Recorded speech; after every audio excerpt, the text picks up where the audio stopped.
anime review. Today, we are joined with Mr. Gonzalez. Jesus Gonzalez. Yeah. And I am Brian Polite. Mm-hmm. And we are with Magikarp. And Son Goku. in this case, we don't need Son Goku. You know why? Because we're reviewing Vegeta. Dang it. Oh. Vegeta. Yeah. So, which is Goku's rival, Rival, yeah. right? Yeah. We're going to do a character review today. We're going to talk about Vegeta. We're talking about, kind of what we think about him, what we like about him, him compared to, from Dragon Ball Z compared to Super and any other things that we might want to add or anything like that. Is there anything that you want to start off with? I got nothing in particular right now. I'll let you take it. Do you know maybe like some of his backstory? Do you want to talk about that? Basically, he was born to King Vegeta on planet Vegeta as the Prince of all Saiyans. And let's see, pretty much when he was growing up, he was typically one of the strongest children born. Yeah, he had a high power level at birth. And that usually is a good Didn't they have in the Saiyan race, kind of like, man, people keep texting me. I'm sorry, guys. Low class Saiyan, middle class, and high class. Yeah, and that was elites, depending on. Oh, that's right, the elites, and that depends on your power level at birth, right? Yeah, pretty much. I mean, there are some characters, obviously, that are now going to be canon in a few months, like Broly, who were born with a power level of 10,000. Yeah. Which is over 9,000. Yep. So that means at birth, Broly was stronger than Nappa. Ever was. That is like... I never even thought about that, but that... And if you really break it down... that's funny. The writer for Naruto actually said that Madara was only as strong as Nappa. Are you serious? So, Broly, as a newborn baby, is stronger than Madara. Wow. That's very impressive. Yeah. But we're not talking about Broly. We're talking about Vegeta. Yep. Which is an elite class Saiyan. Not as elite as Broly, that's for sure. Yeah. But who proved him wrong about this power level nonsense?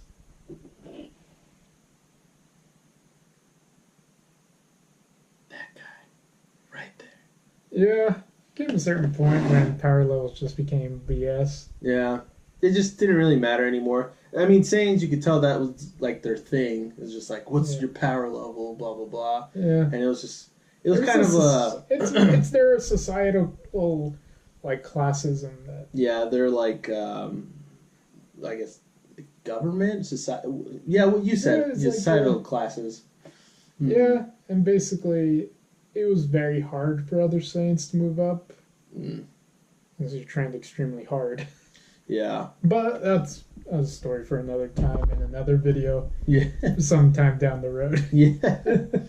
But, so, I mean, we know that after Planet Vegeta, he was sent to Earth specifically to, was he sent, no. No, he was conquering another planet when he was over here. That's right, but Raditz. With Raditz and Goku. Okay, and so he came to Earth because of Goku, right? He came to Earth because of the Dragon Balls. Where they could grant any I don't wish. remember, dude. It's been a while since I've watched So basically, he shows up after he was hearing about the Dragon Balls, how they could grant any wish except, there are few exceptions. Gotcha. But basically, they could grant him immortality, and that's what he wanted most, so that way he could become a Super Saiyan. Gotcha. To fulfill the prophecy. Okay. And then the Z Fighters got in the way. Well, go. Technically, Vegeta only fought one person. Well, two. Nappa took care of him. And then Nappa took care of everybody. Nappa. Yep. Well, now, how do you see like Vegeta's kind of I guess his transformation from that arc all the way to Super. So, what do you think about it? It's like, wow, it's like not even the same character anymore, to be honest. Yeah, completely different. I mean, he still has his pride and everything like that. He still declares himself the prince of all of, 3.5 Saiyans? Yeah.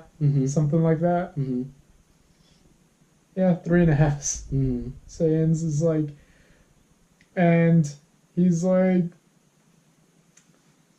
it's kind of interesting to see how he, he shows up. He's a very prideful guy, but he's like any other Saiyan who's always looking for the next big fight and to become the strongest. A lot of people dog on the Saiyans because, a lot of them are supposedly very weak. I was like, I mean, I guess compared to humans. Yeah. Well, that's a different story. Yeah. And it's kind of interesting, his personality is like, it starts off as very generic villain. Yeah. Yeah. I would say very generic villain. Until you start to learn a little bit more about him when you reach the Frieza arc. And from there, you start to learn about, it's like, okay, why does he want to become, or why does he all of a sudden decide to quit Frieza's forces? It's like, because he recently got told, Frieza's actually the one who blew up your planet, not a meteor. And things are just coming to light, more or less, just shedding truth is being, is being shown. Yeah, and he shows, like, at that point he's like, okay, I quit being on Frieza's team. I'm gonna just work for me to become the strongest and to be the absolute best so I can beat Frieza and take revenge for my people and for the kingdom I wasn't able to inherit. Yeah. And from there, you get him to eventually, obviously, he gets killed, but Dragon Ball, so that really doesn't mean anything in the Dragon Ball series. Who wishes him back? It was actually Dende. Because Dende wished everybody who had gotten killed by Frieza to come back to life. That's right. Or was that Mr. Popo? One of the two. So, obviously, he gets wished over to Earth using the Porunga. And from there, he gets he starts to develop a relationship with Bulma. That's right. Yeah. That's right. Yeah. It was like, didn't see that one coming. Yeah. It was like, poor Yamcha. Well, he's really the one that messed it up himself. Yamcha did. Why? Because he died? No. He was with other women and That's stuff true. like that. Bulma even Yeah. says that. So Yamcha screwed himself over. Yep. And he died. Yeah. What do you think? So at the beginning of Z and everything, with Vegeta's character and everything, I saw him as just like a villain as well, really. Yeah. But it's funny to me that I like him specifically compared to all the other like characters. Because for example, all of Goku's friends all used to be his enemy. They all used to be his, like rival at some point. And so you kind of see like this kind of like progression of like past Goku and like his past strength and power and who he's overcome. And I really like that. Like, he's overcome Krillin and, Yamcha, Krillin, Tien, Piccolo. And then, then we got Vegeta. And like Vegeta was kind of like, he overcame Vegeta, but they always were kind of on par. In Dragon Ball Z, Goku, eventually just totally shatters everyone's, and he just beats everyone. But Vegeta came back with a vengeance in Super. Yeah. And in Super, Vegeta was actually stronger for a pretty big portion of Dragon Ball Super. For example, when they were fighting like Zamasu, Vegeta was actually stronger than Goku. And like because of Zenkai boost, because of him training with Whis, you know, for a longer period of time, for, you know, and that's the first thing. That's another thing that I like about Vegeta so much. His transformation, at least, is you see him from the beginning of Z when he trains all the way to the end of Z. He always trains by himself. He's always training by himself. Goku always had some sort of master, right? He always trained with like King Kai, or, you know, back in the day he had like Korin in Dragon Ball, or like you know, there's always a Master Roshi. There's always a master for Goku, and eventually Whis as well, right? Yeah. But Vegeta never had a master until Whis. And like that to me just kind of also shows his progression of like he still has his pride, but he like became humble in a way, a little more humble, or at least he noticed that he needed to really train with somebody that's, you know, stronger than him, or like understands how to become stronger, blah blah blah, so he can be on just on par with Goku, but actually take out the threats that are coming to Earth, you know. Yeah. Because the moment Beerus came, everyone freaked out. Yep. You know what I mean? And that just, you know, that started all of Super, which was a fairly entertaining show. It had its rough patches and stuff like that, but it ended pretty excitingly. So yeah, I thought it was great. Yeah. I think you really see Vegeta though grow into full during the Buu arc. And a lot of people bag on the Buu arc because it feels very repetitive. But it's like you see him that he actually does care about his son and his wife. Yeah.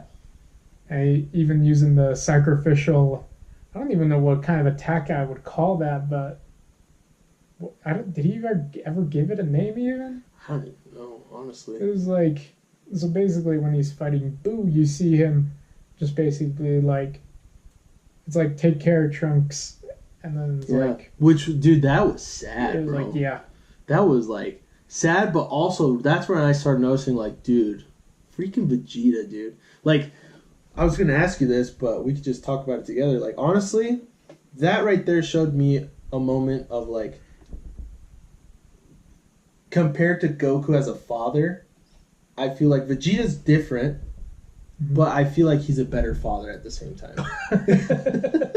Just like when we talk about father status, I just feel like Vegeta just trumps Goku. Because Goku, you know, like he comes in when like, you know, his someone's in trouble or whatever, but like when his sons were in trouble and he helps them out and everything, but he does that with everyone also. Yeah. And like, compared to Vegeta, even Vegeta recognizes Gohan more than Goku does. Like in Super, when Goku was looking for fighters for like the first tournament arc or the second one, I forgot what it was. You know, Goku's like, who else should I get? I don't know who to get. And Vegeta's like, I'm pretty sure it's pretty obvious we should get your son Gohan. I mean, he does have more potential than all of us. And then Goku's like, oh yeah. You know, it's like, dude. No, and for a second there, he even forgot that Gohan existed because he's like, I don't know about Goten. He seems a little. And another thing that another thing that I noticed. Oh, my other son. Like another thing that they talk about this guy on YouTube. I forgot who it was, but it just totally sheds light on Goku's personality. It talks about it in Super was the first time he ever visited Gohan's house, his wife and his kid. First time. Or sorry, Goku. Did I say Gohan? I think so. Okay, Goku visited Gohan's house. For the first time. The first time was in Super. That's a long time, dude. That you wait to go visit your son. At his house? You know, at his house. So it's like, bro. Wait, no. That would have only been like 6 months, wouldn't it have been? From the end, because... Oh, no, that would have been long. That would have been more than a year. Dude, I'm pretty sure, yeah. The Buu arc, right at the end of the Buu arc, I'm pretty sure the Dragon Ball Super arc started like 6 months after Buu arc ended. Supposedly on their timeline. Oh. That's it? Are you sure? Yeah, it was something... It wasn't a very long time, though. It was like about a year or less. So it's still a long time, though. I think it was like 3 years, bro. Was it 3 years? I think I don't know. We'll fact check later. Yeah, we'll check later. If you know, leave it in the comment section. Yeah. But more or less, let's wrap it up.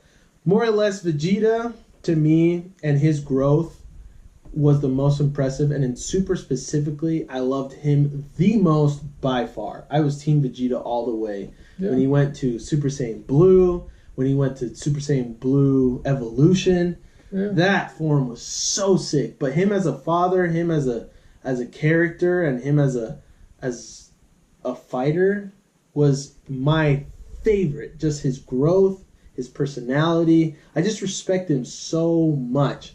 Like, although he doesn't, he doesn't play well with others. No. He just does things that you just respect so much, and you can't help but not be impressed or like just freaking love the guy for like some of the things that he does. And he sees the thing I like the most is Goku is his rival, but he also sees he has it's like a best friends sort of thing that have known each other for such a long time that they fight all the time. Like, they're pretty much brothers, is how I see it. Like, Goku's the Down syndrome brother, while Vegeta's like the more calm and collected and, kind of annoyed of his younger brother, sort of brother. And like, Vegeta has come, more or less to top it off, Vegeta came from a very, prideful point of view as a child, as society and everything. But the thing I like the most as well is he still considers himself as the Prince of all Saiyans, when in fact he could just call himself the King of all Saiyans, because his dad was the king and he's the prince, so he's the only one left. So he could technically be the King of all Saiyans, but he doesn't. He still calls himself the Prince, as if, I think, to still kind of respect his father in a way. Yeah. And so, also he has a brother. Yeah. That we don't know much about.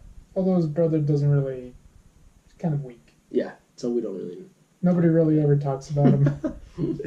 They even sent him off when he was a little baby. Yeah. Just because he was so weak, it's like, I'm not dealing with this. It's funny, the first time I heard that, I was like, are you serious? He has a brother? Yeah. It's like, what the freak? I didn't know that. Yeah. I think his name was Tarble or something like that. I think it is Tarble. Yeah. I don't know. There's a movie with him in it, but it's so like... It's an entertaining movie, but I wouldn't watch it for like the story. Really? Yeah, it's like, Tarble exists. Yeah, that's what's. And they made him canon, I guess. Yeah, that's true. They mentioned him in Super. Yeah, so. But yeah. Any final thoughts, my friend? Honestly, it's like, if you like want to hype yourself up, Vegeta's got like the best moments, I think, in all of Dragon Ball Z. Dude, yeah. Z and Super, yeah. Mm-hmm. Yeah. When he was fighting Kid Buu to hold him off while Goku was preparing whatever he was preparing, and like this lasted a lot longer literally Vegeta was already dead and he was still fighting, and if he would have died again, that would have been it. He would have been gone forever, and he still was fighting Kid Buu. And the reason he didn't go to hell when he blew himself up the first time, even King Yama or whatever his name is, told him, like, that self-sacrifice just saved you. And now I'm going to go let you fight Kid Buu, the threat. To redeem yourself. To redeem yourself. And, dude, he almost double killed himself fighting Kid Buu. And he put up a hell of a fight, but it wasn't enough. But still, he bought enough time for Goku. Freaking love him. He's a tough guy. He's just so sick, dude. I freaking love that guy. Love him! Yep. Team Vegeta, dude. But yeah, anything else? So my final thoughts are, is like, the more I think about it, is like, the more I'm like, yeah, that guy's an awesome character. It's like, I'm glad we get to see him so much in Super and in Z. And I'm glad that Toriyama kept him around, even though it was one of his least favorite characters. Yeah. Because it's like, it gives us a lot of entertainment that you don't really expect. You? Cool. No, yeah, that's pretty much it. Well, it's like we'll probably post this later tonight, but you guys have a good one. Thanks, guys, for watching our review. I didn't say it in the beginning, but like our video, subscribe, please. We're going to be, pumping out content every Mondays and, Tuesdays and Saturdays, recording Mondays and Fridays. Mondays/Tuesdays will be our podcast, and then Fridays, Saturdays will be our reviews. But let us know if you have any ideas, if you want to help us out somehow, with recommending shows or who to review or what to review or whatever it is. Just let us know. And follow us on all the social media stuff. Links in the description below. Yeah, check out our Twitter and Instagram page, Sugoi Anime 1. Follow us there. And Facebook. And Facebook. Yep. And like our video, subscribe, share. We love your faces.